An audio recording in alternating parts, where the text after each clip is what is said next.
All right, good afternoon. It's 1:35. We're maybe a little bit late in terms of starting this meeting, but we now have a quorum. And so this is a regularly scheduled meeting of the Public Safety, Civil Rights, and Emergency Management Committee. Um, Today is February 15th, 2017. My name is Blong Yang. I'm the chair of this committee, and with me today are council members Palmisano, Gordon, and Quincy. And there are four of us, and so we have a quorum, and we can start the business of this committee. Council members Reich and Council President Johnson may join us in a little bit, but we might be done before they get here. So we will continue on with this agenda. Today we have four consent items, and I'm going to read the consent items before, and I'm going to pull one off for a discussion, but we will vote on the other three consent items, and then we will take care of that discussion item. The first item is a sex trafficking investigations grant acceptance from the Department of Public Safety. The second item is a contract amendment with SMG for SWAT services at U.S. Bank Stadium. The third item is a contract amendment with SMG for police bomb and 911 dispatcher services at U.S. Bank Stadium. The fourth item is a contract amendment with SMG for perimeter security at U.S. Bank Stadium. And again, I'm gonna pull item 1 out for discussion, and we will vote on items number 2, 3, and 4. Okay. Any questions, council members? Anyone want to pull anything else off the agenda, 2 through 4? All right. Seeing none, all those in favor, please say aye. Aye. Any opposed? Motion carries. And then for item number 1, sex trafficking investigations grant acceptance, Councilmember Gordon had some questions, and if they're somewhat related, they are, but they may be somewhat things that are important to him. And so we have a sergeant from MPD who is here, and Sergeant Snyder, if you can step up, introduce yourself, and then Councilmember Gordon will ask you some questions. Thank you, Mr. Chair. Sergeant Grant Snyder, Minneapolis Police. Thank you for having me here. Thank you for being here. Councilmember Gordon. Well, thank you for being here. I guess I just thought this would be interesting to learn a little bit more about. I think that we have been working on this for a while, but I was particularly interested how it connected back to a resolution that I think we passed back in December of 2013. I think we actually were quite proud of the work that we've been doing in this area, and we were understanding that we had our own unique model, and I believe we established a coordinating committee of some kind that was going to help oversee this. I think my notes say we called it the Minneapolis Coordinating Committee to Prevent Juvenile Sex Trafficking.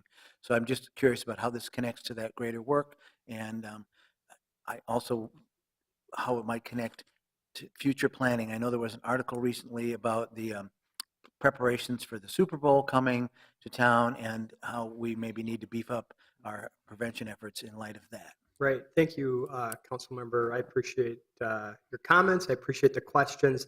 The resolution that you're referring to, and those of you that were here that passed that, I appreciate that. Those were very exciting times for us in particular because Minneapolis was really at the forefront of a wave that has continued to sort of sweep. And I remember how it felt back in 2013 when we were sort of the ones that were being called by other people to come and do their casework, and everybody is under-resourced, and so it created all kinds of challenges. So that resolution, I think, set the stage for us to really launch some good initiatives. One of the direct initiatives that came out of that was, frankly, it was this idea of really formalizing collaborative efforts. And some of certainly the one article that you spoke to about the Super Bowl issue, we're right now at the process of standing up that whole initiative, and I'm the one that's taking care of the planning for our Super Bowl trafficking, which, I can't thank you guys all enough for allowing me to do that, and my bosses and everything. It's a great opportunity. The biggest problem that we are going to have, though, is one of collaboration. I was at the Super Bowl in Houston a couple of weeks ago, and the major failures that I witnessed there were all related to an inability to correctly address what the individual needs of all the collaborative partners were going to be. One of the big takeaways for me was you don't do something in the short term that you're not doing in the long term. So meaning we can't invite a bunch of partners together and plan operations that we don't do every day. And so that was really, it seems so simple, but yet it's such a significant impact on how we do day-to-day operations. So just this week, I brought in 16 different departments, all of whom are going to be participating. We sat down, we hammered out a plan, and I was actually very surprised at how far we got on it. So we have literally a 12-month initiative of planned operations, planned collaboration to work forward. That resolution has identified Minneapolis among many of our partners as a place where people can turn for technical assistance, and they do. We get calls about 3-4 a week from people from outstate, North Dakota, Raleigh, North Carolina recently, that are looking for information on how we do these cases. That group that you're referring to has not met in some time, but it launched sort of a bunch of different splinter initiatives, one of which is the planning for the Super Bowl. And so a lot of that momentum has been sort of pulled together, and that group is now in the process of remaking themselves, and they have a meeting, I think, scheduled in 2 weeks. I haven't attended it, frankly, for about a year because of all the other stuff that I needed to do, and frankly, it made more sense to have a command level person in that room than it did for a person that's going to go out and pull somebody out of a hotel room. So that's, to answer your question directly, that's how it relates. The grant that we're talking about right now would not have been possible but for a partnership and an MOU that exists now that didn't exist before between the St. Paul Police Department, the Washington County Attorney's Office, and the Minneapolis Police Department. About 2 years ago, I got a phone call from the Washington County Attorney's Office, and they said, hey, we really want to start doing sex trafficking. And I live in Washington County, and I thought, well, that's great, but we don't really have anything out here that I'm aware of. So I went and I sat down with their attorney's office, and Pete Orpett said, I'm willing to assign a prosecutor to this full-time. Will you show us how it's done? And so I started working cases collaboratively with them.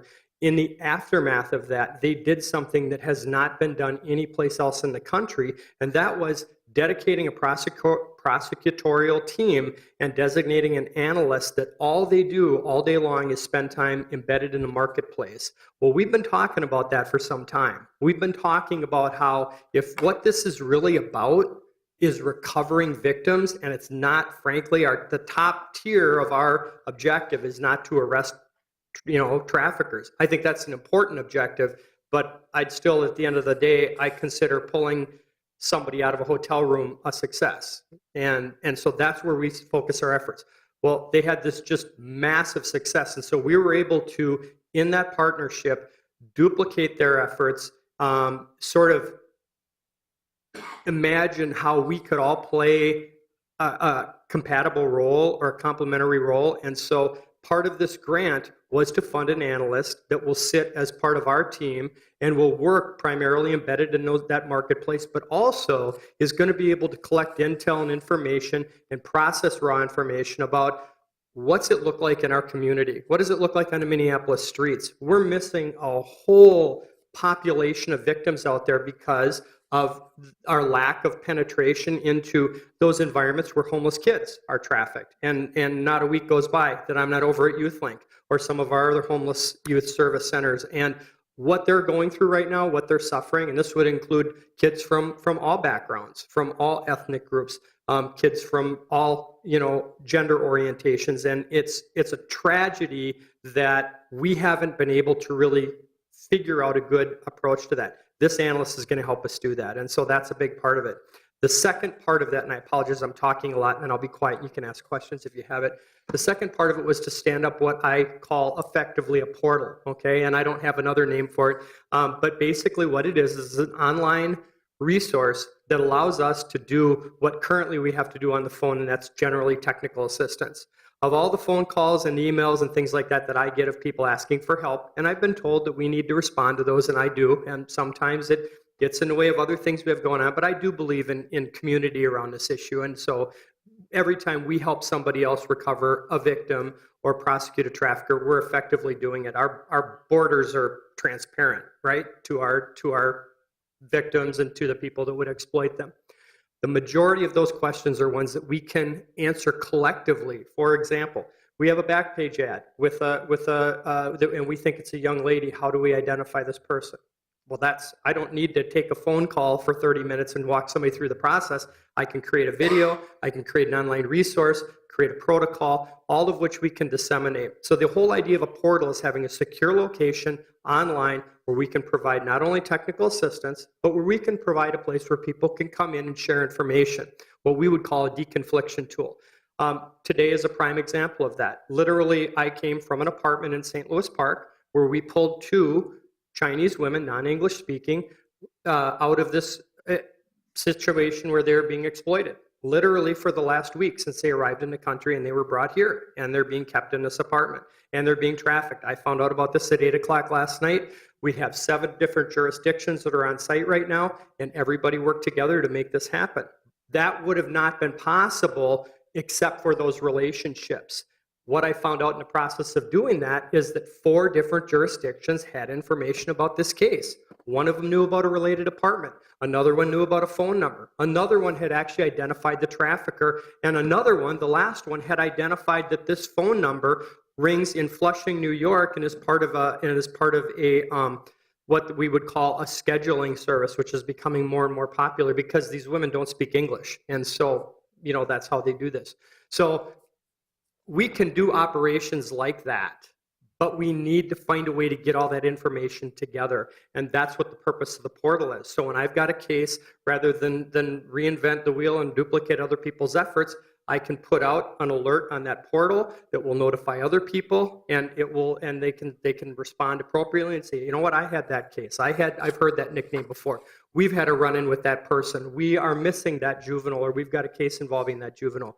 I apologize. I get really kind of excited about what we're going to do with this portal. It's a pretty thrilling thing because we've never been able to do it. And more importantly, and this hopefully will excite you guys too, nobody around the country has been able to pull this off. And so for us to be able to do it with what we said, how much it's going to cost us, is actually pretty exciting. So we're talking about being able to connect with people in the oil patch, where we have a lot of our victims go. The Super Bowl is coming up. Imagine, if you will, an opportunity for people from around the country who are working trafficking to be able to say, you know what, we got intel, we've been following this Facebook, or we've been following this text message string, and we got intel that they're going to be leaving and coming to Minneapolis. Those are exactly the people that we want to be able to help when they get here. We want to recover those people. So I'll shut up because I'll literally talk for 2 hours on this. No, this is fantastic. I really appreciate the information. I'm very excited about it too, and very hopeful. I guess my last question is, because we haven't heard much about this in a long time, I'm wondering if we've made any progress over the years. I think there was a study that was done in 2010 that was talked about the number of victims there were, and the estimate that I have here from the resolution is that 213 girls are sold for sex an average of 5 times per day. In Minnesota. And I'm just wondering, do we think we're getting ahead of the problem? Are we still struggling where we were struggling before? Are we tracking just how serious it is? And so that's another great question, Councilmember Gordon, and I feel in being completely transparent and honest with you, I will tell you that the statistic that you cited, I think, is inaccurate. But I didn't do the study. I think that it's underreporting the number of victims that we actually have. When we talk about are we ahead of where we were 2 years ago, I would love to sit here and tell you that I think that there are less victims today than there was then. There simply isn't. And part of the reason for that is because at the same time that we've learned about sex trafficking, and the same time that we've developed a passion, and the same time that we've been out there building collaboration and community around this issue and getting people who are willing to make a phone call, at that same time, traffickers have been honing their skills and they've been fine-tuning their recruitment. Facebook is a prime example of that. When I started doing these cases, we maybe had 1 case a year where there was a Facebook connection. Literally in the last year, every single case that I've done has had a Facebook nexus to it, whether it's recruitment, whether it's actual trafficking right on Facebook Messenger. In many cases, all that communication is happening there. So when you just look at it in terms of the problem, I do believe that the problem is expanding. However, I cradle a lot of hope about it because what we have now that we didn't have then is I can make a phone call, I can send out a chain email to a bunch of people, and look what happened by 8:30 last night, half an hour after I'd received this tip. I had 7 different jurisdictions involved. I had a county attorney who's been at home for 4 hours.